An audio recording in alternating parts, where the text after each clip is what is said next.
એ જય હિન્દ મારા ખાખીના યોદ્ધાઓને કેમ છો? મજામાં ને? હવે આજે મેં પેપર સોલ્વ કર્યું હતું. આજે રવિવાર છે અને 23 તારીખ છે, 3જો મહિનો 2025 અને મારું નામ છે અરુણ ચાવડા. એક મને તમે ઓળખતા જશો. હવે વાત એ કરવાની છે કે આજે પેપર નંબર 6 આપણે એન્જલને બુક છે મારી પાસે, એમાં પેપર નંબર 6 આજે સોલ્વ કર્યું હતું કેમ કે આજે રવિવાર હતો. ગઈ વખતે મેં પેપર નંબર 5 ટૂંકમાં સોલ્વ કર્યું હતું. એ વિડીયો તમે જોયો જ હશે એવી હું આશા રાખું છું. એમાં મેં સમથિંગ 40 ક્વેશ્ચન મારાથી અટેમ્પ નથી થયા. મેં એ વિડીયોમાં વાત કરી હતી 40 ક્વેશ્ચન મારે જોવાના નહોતા, મેં ડાયરેક્ટ એ કરી નાખ્યા હતા. કેમ કે આપણે આયોજન એવું જ હોય છે કે એમાં વાસ્તવિક તો તમને કહેવાની જ હોય મારે. અને એ પેપર જે મેં દીધું ને ત્યારે મારા સર્કલના ફ્રેન્ડો અહીં રહ્યા ને તૈયારી કરી ભેગા, એ મને કે રણભાઈ તમે આ વિડીયોમાં ન બતાવો, એ કે આબરું જશે કે એમાં છે નહીં આબરું જે છે એ છે. તમે એ વિડીયો મૂક્યો તો તમે જોયો હશે 106 માર્ક આવ્યા હતા મારે. કેટલા માઇનસ બધું કરતા 106 માર્ક આવ્યા હતા. 40 મારાથી એક અટેમ્પ ન થયા, 40 એટેમ્પ થયા તો માર્ક્સ આવત, થોડાક માર્ક્સ આવત એમ. આજનું પેપર આપ્યું ને એ ફૂલ ટાઈમિંગથી આપ્યું એમ. આજનું પેપર રહ્યું ને એ 2 કલાક ને 52 મિનિટમાં પૂરું કર્યું.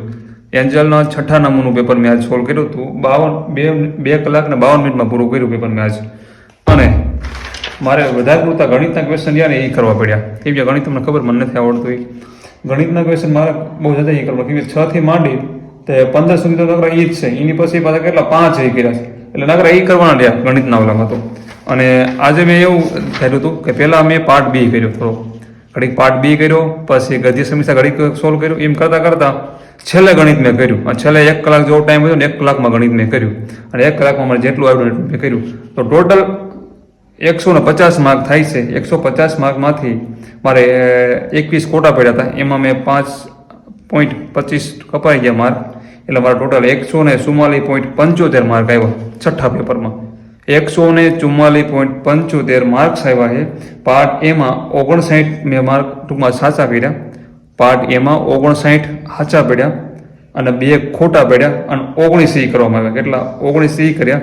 પાર્ટ બીમાં 91 સાચા પડ્યા અને ખોટા 19 થયા અને 10 થયા. તમારી રીતે કેલ્શિયમ મારી લીજો.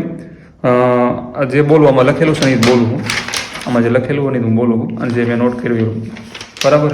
એટલે 150 માર્ક થતા હતા, એમાંથી 5.25 માર્ક કપાણા આપણે માઇનસ થાય, એટલે 144.75 માર્ક આવ્યા. તો કેવા માર્ક્સ છે તમે જણાવજો. કેમ કે માર્ક્સથી હું કાંઈ મતલબ રાખતો નથી. હું પેપર દઉં ને એટલે મારું ધ્યાન રહ્યું ને આજ તો હું ટાઈમ ઉપર જ હતું. પેપરમાં ફડાકે આપણે શું કે ઉતાવળ રાખીને ટાઈમિંગ પૂરું થઈ જવું જોઈએ. નો ક્વેશ્ચન સમજાય ને સીધો ઈ જ કરી નાખવાનો. તો મેં પાર્ટ બીમાં થોડી જગ્યા રાખી દે આપે તો એ આના પર શું કહેવાય એ ઓછા કર્યા પણ ખોટા વધારે પડ્યા, પણ આમાં માર્ક એટલા થોડો ખબર થઈ ગયા છે. તો તમારે ત્યાં કહીશું આખું વિધાન બેઝમાં છે આ એન્જલ બોર્ડ પેપર જે બધા ઓલું 5મું પેપર હતું ને એ નકરું પાર્ટ બી આખો વિધાન બેઝમાં, અને આમાં એમ હતો પાર્ટ આખો બી રહ્યો ને આખો વિધાન બેઝમાં.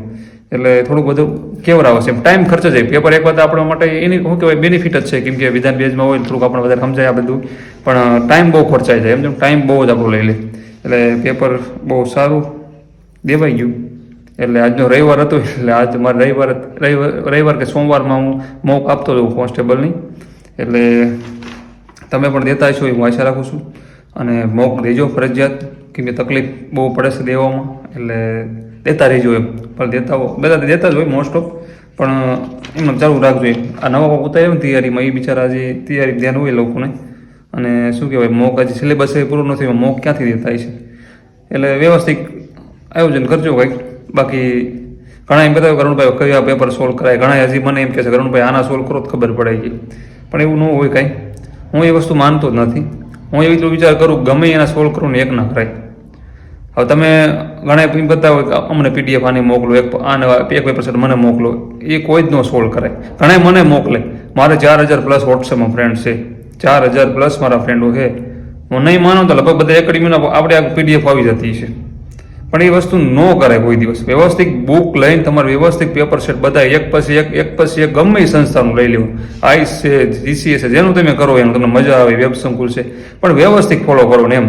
હવે તમે આ એક પેપર તમે કોઈને એક કીધું ભાઈબંધને કીધું ભાઈ એક પેપરનું PDF મોકલતો, ઓલો એક પેપરની PDF પાડી મોકલો, ભાઈ એનું સોલ્વ કરે, વળી એમાં થોડાક માર્ક્સ આવ્યા, વળી પાછું બીજું કોઈનું સોલ્વ કરે એમાં માર્ક્સ વળી કપાઈ ગયા હોય. એટલે એ ના કરે. એ લોકો સેટઅપ આખું કરેલું જ હોય વ્યવસ્થિત. એ લોકો જે કંઈ પેપર સેટઅપ બનાવ્યું હોય ને એમાં એ લોકોએ જે કઈ રીતના ક્યાં કેટલું ભારણ દેવું બધું એની રીતે કર્યું જ હોય.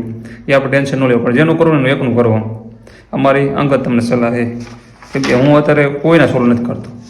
મને મારા ભાઈબંધ છે ને, મારા પરમ મિત્ર મિલનભાઈ, મને કરવું ભાઈ આપણે જેનું એકનું કરવું એકનું જ કરવાનું, એ પૂરું થઈ જાય પછી વ્યવસ્થિત બીજા કોકનું લેવાનું, પછી એ પૂરું કરવાનું, આ રીતના કામકાજ કરવાનું, બહુ મજા આવશે. અને પેપર સેટ એવું લાગે તો આપણે માનવું છે ખર્ચા પાણી બધું થતું હોય તો એવું લાગે પાર્ટનરશિપમાં લઈ લેવાની બુક. 3-4 એક બે ફ્રેન્ડ તો હોય તો તમારે ઘરના એક વેબસંગ લઈ લે, એક બીજો એન્જલની લઈ લે, એ રીતના અલગ અલગ લઈ લેવાની હોય. પછી એક બીજા સામામાં સોલ્વ કરી નાખે, તમે એન્જલની સોલ્વ કરી નાખે એન્જલ લઈને મોકલી દેવાય, વેબસંગ એના લઈ લેવાય, એના વેબસંગ તે સોલ્વ થઈ જાય તું લઈ આવો, એ રીતના કરી નાખો એટલે થોડુંક આપણને પણ શાંતિ રહે, એમ થોડુંક બેનિફિટ રહે એમ. તો ચાલો, જય માતાજી.